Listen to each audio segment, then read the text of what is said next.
Olá, assombrados! Eu sou a Ana Paula e vou contar vários relatos para vocês nesta coletânea de relatos de hoje. E aí, tudo bem? Eu espero que sim. Para quem não conhece, nós somos o canal Assombrado, temos vídeos todos os dias no canal, nas noites de segunda a sexta-feira. Não. De segunda a quinta-feira.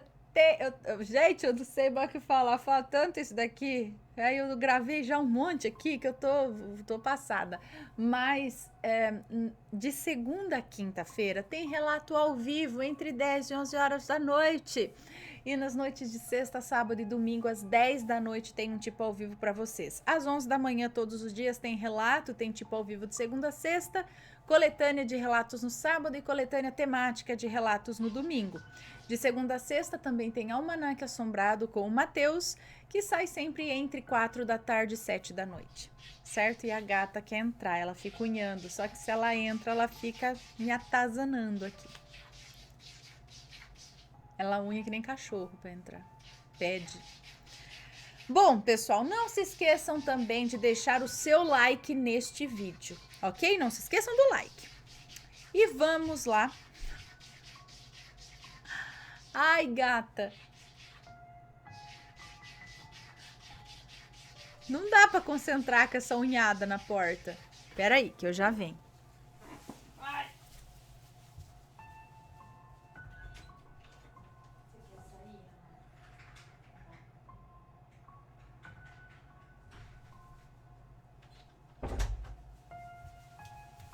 Tadinha, ela tá presa no corredor. Ela queria sair. Bom, agora sim, então não se esqueçam do like neste vídeo, ok? Vamos lá. Primeiro relato desta coletânea. O Tribunal do Júri Assombrado. É uma moça que nos conta. Esse relato é da minha falecida avó materna. Ela era servidora do Poder Judiciário e trabalhava no fórum da cidade tal. O fato que ela narrou para nós aconteceu no final da década de 80 ou início dos anos 90, não lembramos. Naquela época estava acontecendo um júri no fórum e a arma do crime utilizada pelo assassino ficou guardada em um cofre, numa sala contígua ao salão do júri. Estava ali porque provavelmente o promotor iria apresentá-la na hora da sua fala, algo assim. Enquanto estava acontecendo o júri, minha avó e mais alguns colegas escutaram um estouro abafado e algo caindo no piso de madeira. Era um lugar bem antigo mesmo, o que fez um barulhão. Foram até a sala de onde vinha o barulho e lá encontraram o cofre aberto e a arma caída no chão. Acharam bem esquisito e a avó já ficou cabreira, mas o senhor colega da avó disse que provavelmente não tinha fechado direito a porta do cofre, sei lá. Pegou o corpo de delito, pegou o corpo do Benito, como diz o Chaves, pegou o corpo de delito do chão e colocou de volta no cofre. Alguns instantes depois, houve novamente um estouro e o peso caindo no chão, fazendo de novo bastante barulho. Novamente era a porcaria da arma que tinha saltado do cofre pela segunda vez. Pronto, ninguém mais queria ir lá colocar a arma de novo dentro do cofre. Aí um outro servidor foi lá e brigou com eles. Ora, que bobagem, seus frouxos! Vão ficar com medo de um negócio que tá caindo? Vocês não devem ter fechado isso aqui direito. Foi lá, arrumou o revólver dentro do cofre e se certificou que estava bem fechado. Continuaram seus trabalhos e depois de algum tempo, pela terceira vez, ouviram o estrondo novamente vindo daquela sala. Aí, filha, nem o cidadão que tinha chamado eles de frouxo queria ir lá mexer no revólver. A avó e os colegas ficaram com a sensação de que o espírito do morto queria mesmo justiça. Aí eu também acho. Se eu fosse um espírito injustiçado, uma pessoa ali, eu ia dar uma tazanada ali também, dar uma chacoalhada no júri ali. Bom, interessante, hein? Interessante. Próximo relato. Pensamentos ruins atraem coisas ruins. É uma moça que nos conta também. Vou explicar do começo para que todos entendam.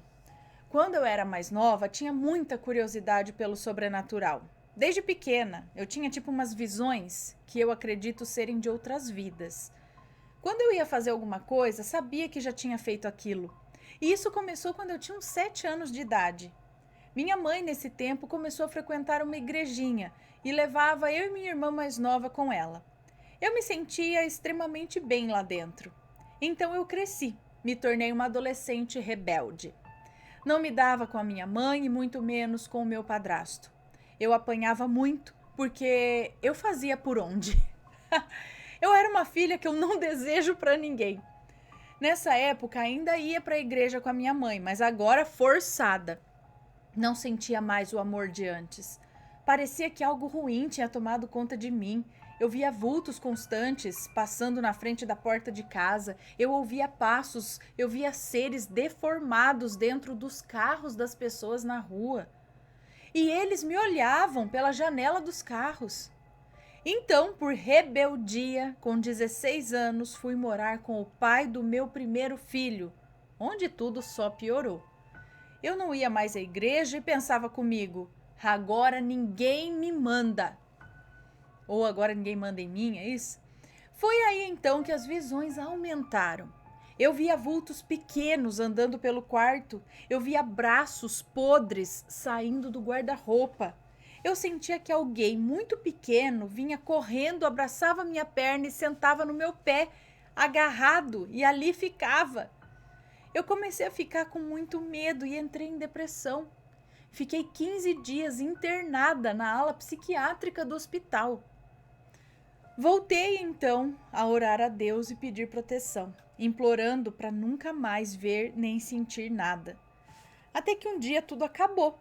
Não vi, nem senti mais nada. Acredito que Deus, pela sua infinita misericórdia, viu que isso me causava muito mal. Por 4 anos não vi nada ruim e nem senti presença alguma.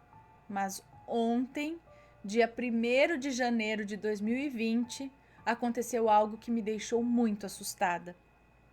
Meu marido é acostumado a jogar baralho e eu não gosto quando ele senta para jogar, deixando as crianças para eu cuidar por horas.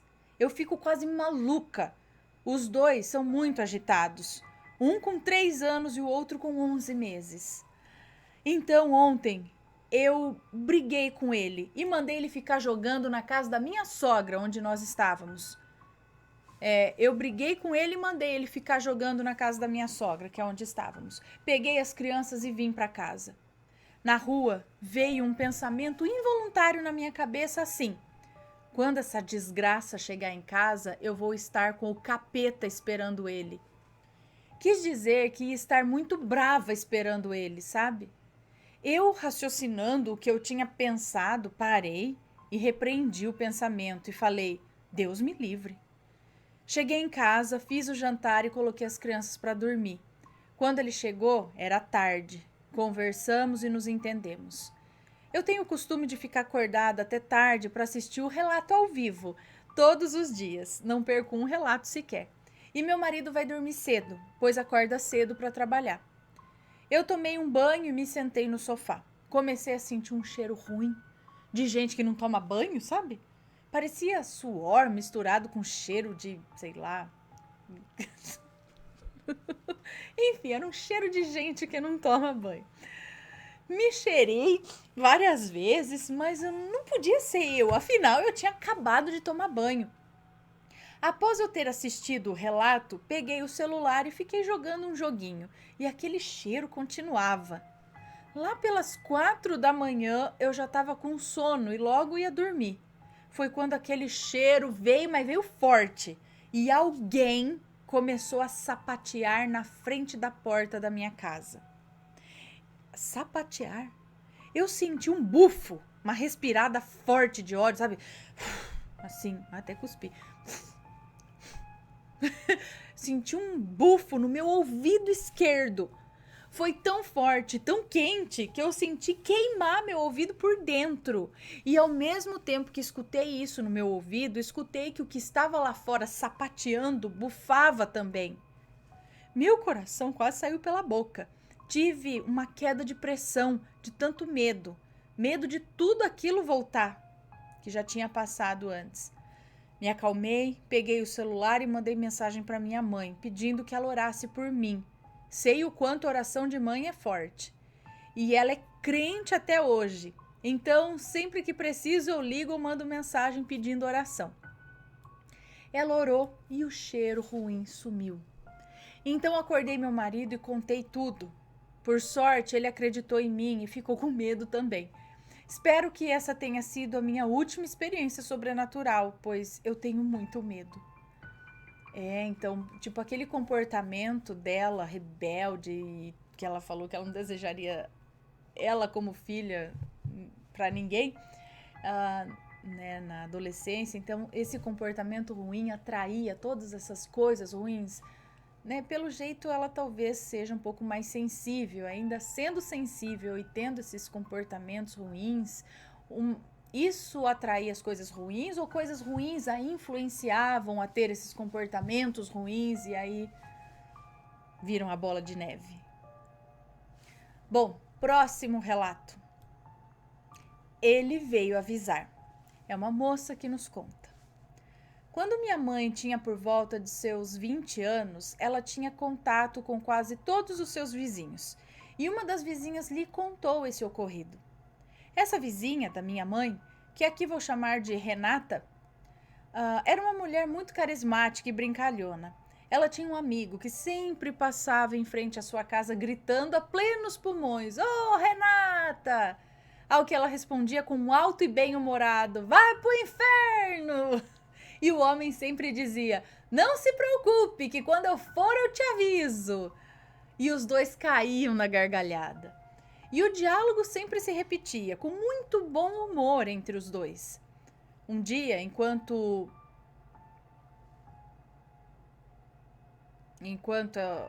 eu não sei se ela esqueceu de trocar o nome aqui ou quem é essa pessoa que entrou no relato, não sei.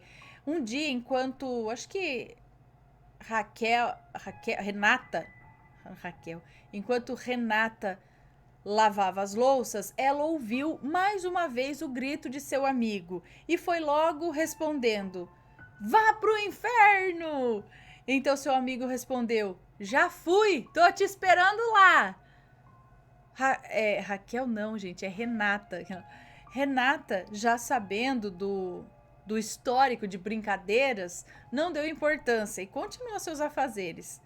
Pouco tempo depois, ela foi surpreendida com um telefonema de alguém informando que o seu amigo, aquele que sempre passava em sua casa, aquele que passou mais cedo, havia falecido de manhã, bem antes dela escutar ele falando em sua janela. Ou seja, ele falou e cumpriu. Quando morreu, passou para avisá-la. Então ele chamou e ela falou: "Vai pro inferno." "Eu já fui, tô te esperando lá." E ainda deu uma zoada, né? Né? Eu acho que foi uma zoada, assim. Não que ele, assim, mesmo morto, eu acho que ele deu uma zoada. Porque ela deve ter ficado tipo, eu tô no inferno e tô te esperando. Tipo, eu vou pro inferno também. Ai, gente, e aí? Será que ou realmente ele foi para o inferno e foi algum outro espírito que veio brincar? Será que foi ele mesmo que veio brincar falou isso mais uma vez em forma de brincadeira, mesmo depois de morto? O que vocês acham? Porque essas palavras não foram ditas com o coração pesado, com uma intenção ruim, foram ditas na brincadeira. Mas será que coisas ditas desse tipo na brincadeira podem se realizar? Tipo, cuidado com o que sai da sua boca. Próximo relato. Falando de cuidado com o que sai da tua boca, olha lá. A praga que ela rogou. É uma moça também. O que vou contar é um relato que aconteceu com os vizinhos do meu marido. O bairro em que meu marido morava era muito pequeno, tipo um povoado. Todos se conheciam. As pessoas que vivenciaram o que eu vou contar são pai e filho. Seu João, o pai, é um homem muito rígido com a criação do seu filho, Tiago. Seu João não deixava Tiago ter amigos. O único que ele, às vezes, permitia ir visitá-lo era o Francisco, que é o meu marido. Era o Francisco, assim mesmo porque o seu João conhecia o pai dele. Tá. Talvez seu João fosse assim porque Tiago era seu único filho. Na verdade, a única pessoa que ele tinha. Sua mulher, mãe do Tiago, morreu quando o Tiago ainda era pequeno. Então ele criou o Tiago sozinho. Talvez por isso ele fosse tão rigoroso. Seu João morava em uma chácara, tinha uma plantação e nessa plantação começaram a sumir as coisas. Ele começou a vigiar para ver quem é que estava fazendo isso. Então, de madrugada, ele viu que quem estava acabando com a plantação dele era um boi. E seu João, já sabendo o autor do crime e já cansado do prejuízo que o boi estava dando a ele, teve a triste escolha de matar o animal. Por azar do seu João, a dona do animal era uma bruxa, como era chamada por todos ali do bairro. Na verdade, ela era uma benzedeira e mexia com umas coisas às vezes meio pesadas. Ela tinha muito apego por aquele animal e ficou triste e com muita raiva quando soube que tinham matado o seu boi. Quando ela chegou no local onde o animal estava morto, já tinha várias pessoas pegando a carne do boi para vender e também para comer. Ela, revoltada, falou que quem comesse da carne ia secar, adoecer, até ficar de cama e que iam bater em sua porta implorando por ajuda. Que a pessoa que tinha matado o seu boi ia sentir 10 vezes mais a dor que ela estava sentindo. As pessoas, já sabendo da fama dela, na hora soltaram a carne e foram embora. Mas ficou o homem, que não deu muita bola para o que ela disse, que pegou o que pôde da carne e foi embora. A partir desse momento, começou a se concretizar a praga que ela tinha jogado. Esse homem começou a adoecer, ficando muito magro, porque tudo que ele comia, ele colocava para fora, ele vomitava. Logo ele perdeu as forças, ficando de cama, nem andar ele conseguia mais. Foi quando ele se lembrou do que a mulher tinha falado. Então ele pediu para que os seus amigos o levassem até a casa dela. Eles o colocaram num carrinho de mão e o levaram. Chegando lá, um dos amigos dele entrou na casa e pediu para que ela o atendesse. Explicou a situação que o homem estava e ela aceitou.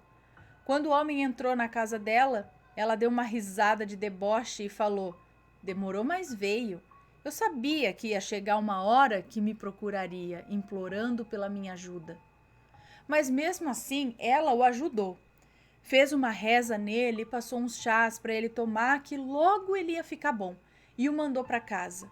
O homem realmente foi melhorando aos poucos. Mas ainda tinha o seu João, que foi quem matou o boi dela. O Tiago fazia uns bicos para ganhar um dinheiro. Ele fez um serviço e com o dinheiro que ganhou, comprou um álbum de figurinhas. Já tô até imaginando. E com o dinheiro que ganhou, comprou um álbum de figurinhas, daquelas que se você completar, você ganhava um prêmio. Então, ele completou o álbum e ganhou um minigame portátil e escondeu do pai. Mas o seu João encontrou e acusou o filho de ter roubado o minigame. Ele bateu tanto no Tiago que a vizinhança toda ouvia. Seu João o xingava de tudo quanto era nome e o menino gritava, implorando para o pai parar, que ele tinha ganhado o minigame por ter completado um álbum de figurinhas, que ele podia provar que não tinha roubado nada. Os gritos ainda continuaram por algum tempo, mas logo pararam. Na madrugada do dia seguinte, ouviram um tiro vindo da casa do seu João e seu João gritando, pedindo perdão ao filho. O pai do Francisco, meu sogro, que é policial aposentado, foi até a chácara do seu João para ver o que tinha acontecido. Quando ele chegou, viu Tiago morto no colo do pai. Tiago tirou a própria vida. Meu sogro chamou a ambulância e a polícia. A polícia chegou e começou a interrogar o seu João, mas ele não falava nada, ele só chorava e pedia perdão ao filho por ter tratado tão mal. A perícia constatou que tinha sido o próprio Tiago que fez isso, mas tem pessoas que acreditam que foi o seu João. Não dá para falar o que realmente aconteceu, mas não acabou por aqui. O seu João ficou louco Ele andava falando sozinho, chamando por sua mulher, pelo seu filho. Um tempo atrás, eu e Francisco fomos visitar os amigos dele, no antigo bairro em que ele morava. Lá, ele perguntou pelo seu João e ficamos sabendo que ele também havia morrido de cirrose. Então, será que foi só uma coincidência ou a praga que a mulher jogou se concretizou? Hein? Tá louco. Que praga, hein? A dor pode ter certeza que foi 10 vezes pior do que a dor que ela sentiu pelo boi. Hein? Mas não é certo fazer isso também, né? Rogar uma praga assim, desse jeito. Bom, próximo relato. O Winchester. É uma moça que nos conta. O Winchester. Esse fato aconteceu comigo, meu primo Andy e minha amiga Naomi. Eu tinha dúvidas a respeito disso, pois é tão surreal que eu achava que a minha mente inventou aquilo. Mas após receber a confirmação de quem estava comigo no dia, eu acho que eu estou começando a acreditar. Mas não sei ao certo o que vi de fato. Inclusive peço ajuda dos assombrados para ter uma explicação plausível. Era uma tarde como todas as outras, eu estava junto ao Andy no passeio da casa da Naomi, conversando sobre o episódio da nossa série favorita, Supernatural, que na época estava em sua 5ª temporada, sendo exibida pelo SBT. Havia se passado alguns minutos que estávamos ali quando do nada apareceu um homem na rua. Nenhum de nós viu de onde ele saiu, e aí começa o sobrenatural de verdade. Quando aquele homem passou por nós, meu sangue gelou. Ele era idêntico ao Sam Winchester, personagem principal da nossa série favorita. Ele tinha o mesmo rosto, os mesmos trejeitos, as mesmas roupas, tudo. Era o Sam. Meu Deus, eu ia correr lá. Ai, Sam, eu te amo. Todos nós ficamos olhando pasmos enquanto o cara descia a rua. Então o Andy teve a ideia de gritar para o homem. Ela viu? E ele gritou: "Oh, Sam!" E para nossa surpresa, o cara se virou, parecendo procurar algo. Depois se virou e seguiu seu caminho. Passado algum tempo disso, eu passei a andar em meu bairro procurando alguém parecido com aquele homem, mas eu nunca mais encontrei. Então o que foi aquilo? Foi um sonho, uma alucinação coletiva? Será que por nós estarmos tão viciados na série, nossos pensamentos não trouxeram uma criatura que tomou a forma do Sam Winchester? Algo como uma tulpa? Isso é possível? Criar uma tulpa tão rápido assim? Eu sinceramente não sei, mas que foi estranho, foi. Eu ia falar exatamente isso, uma tulpa, mas talvez não tenha sido vocês que criaram. Talvez o mundo inteiro assistindo e fixando tanto na série, vai saber. E aí, por vocês estarem comentando e também fixando o pensamento, vocês só atraíram ela e não criaram. Não sei, se alguém souber mais a respeito, deixa aqui nos comentários. Eu já falei, inclusive, do lance dos personagens lá, do fantasma, que o cara, esse personagem que o cara criou lá enquanto estava numa cabana, ele é visto na cabana por alguns hóspedes, um personagem criado. Então não é algo real, mas se torna real depois das pessoas pensarem real entre aspas. Não sei, gente. Nossa, mas a gente, né, começar a pensar umas coisas boas para criar umas tupas boas. Ai, meu Deus. Interessante, achei interessante, porque assim, você vê falando dos cães negros e não sei o que, né, esse tipo de forma de pensamento, mas o Sam Winchester, tipo um personagem de uma série de TV, um personagem de um filme, o ator, e um doppelganger, né, o que seria? Digam aí. Próximo e último relato desta coletânea. Eu tava lá, só que não. É um moço que nos conta. Estou aqui assistindo o relato ao vivo e me lembrei de uma situação que aconteceu comigo alguns anos atrás que eu quero compartilhar com vocês. Na época eu trabalhava como supervisor de vendas para uma empresa de telefonia e por isso viajava muito pelas cidades da região. Acontece que recentemente eu havia perdido minha mãe e estava muito abalado, mas mesmo assim continuava trabalhando e buscando superar essa fase terrível da melhor maneira que eu podia. Numa dessas viagens que eu fiz, eu me lembro que estava voltando para casa de uma cidade que ficava a 97 quilômetros da minha e para cortar o pedágio entrei por uma vicinal. Já devia ser quase umas 6 da tarde, estava escurecendo. Nesse ponto ainda estava seguindo pelo asfalto, quando perto do desvio que vi, apareceu um cachorro preto. Olha lá, falando de cachorro preto, apareceu um cachorro preto do nada. Na hora tentei frear, mas naquela hora já estava muito em cima e juro que eu senti o carro passando por cima do cachorro. Ai, na hora eu pensei, meu Deus, minha nossa, minha vida, matei o dog. Parei o carro e saí chorando já, porque eu nunca tinha passado por isso e tenho um amor enorme pelos bichinhos. Quando saí do carro, cadê o bendito do cachorro? Não tava em lugar nenhum. Olhei até embaixo do carro para ver se, sei lá, não tinha ficado preso, mas não tinha nada, nada, nada de au-au. Minha tristeza começou a desaparecer quando percebi que estava ficando cada vez mais escuro porque a noite estava caindo. Lembro de ter voltado para o carro, buscando na memória o caminho para voltar pela vicinal, quando me veio minha mãe em mente. Ela sempre amou animais e desde pequeno acho que já tivemos mais de 50. Fiquei uns segundos pensando. Pois bem, quando já estava para sair com o carro, o cachorro que eu tinha atropelado passou andando na frente do carro. Imediatamente eu soltei um meu Deus! Quando disse isso, o cachorro parou e olhou diretamente para mim, com os olhos negros e sorrindo, como se fosse gente. Mas era um sorriso apático. Nessa hora eu já nem sabia mais o que pensar, era tudo muito insano. Não estava conseguindo juntar as informações e processar. Quando dei por mim, como num flash, eu estava do lado de fora, a cerca de uns 30 metros à frente do carro, já dentro da vicinal, que era uma estrada de terra.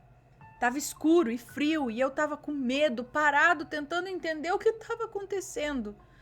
Ouvi passos, gelei e fiquei todo arrepiado. Quando me viro, vejo um homem vindo em minha direção mancando e de cabeça baixa. Eu não tinha reação, eu queria sair correndo, mas eu não conseguia me mexer, sentindo uma sensação sufocante que piorava a cada passo que ele dava na minha direção. Eu sabia que era algo ruim e estava tremendo, até que ele passou a uns 5 ou 6 passos de mim e disse que, primeiro, se estivesse vivo, ele teria morrido quando eu o atropelei. E segundo, que tinha um recado da minha mãe. Quando ele falou a palavra mãe, eu senti uma força sobrenatural. Andei uns 2 passos na direção dele e disse que o desconjurava em nome de Jesus.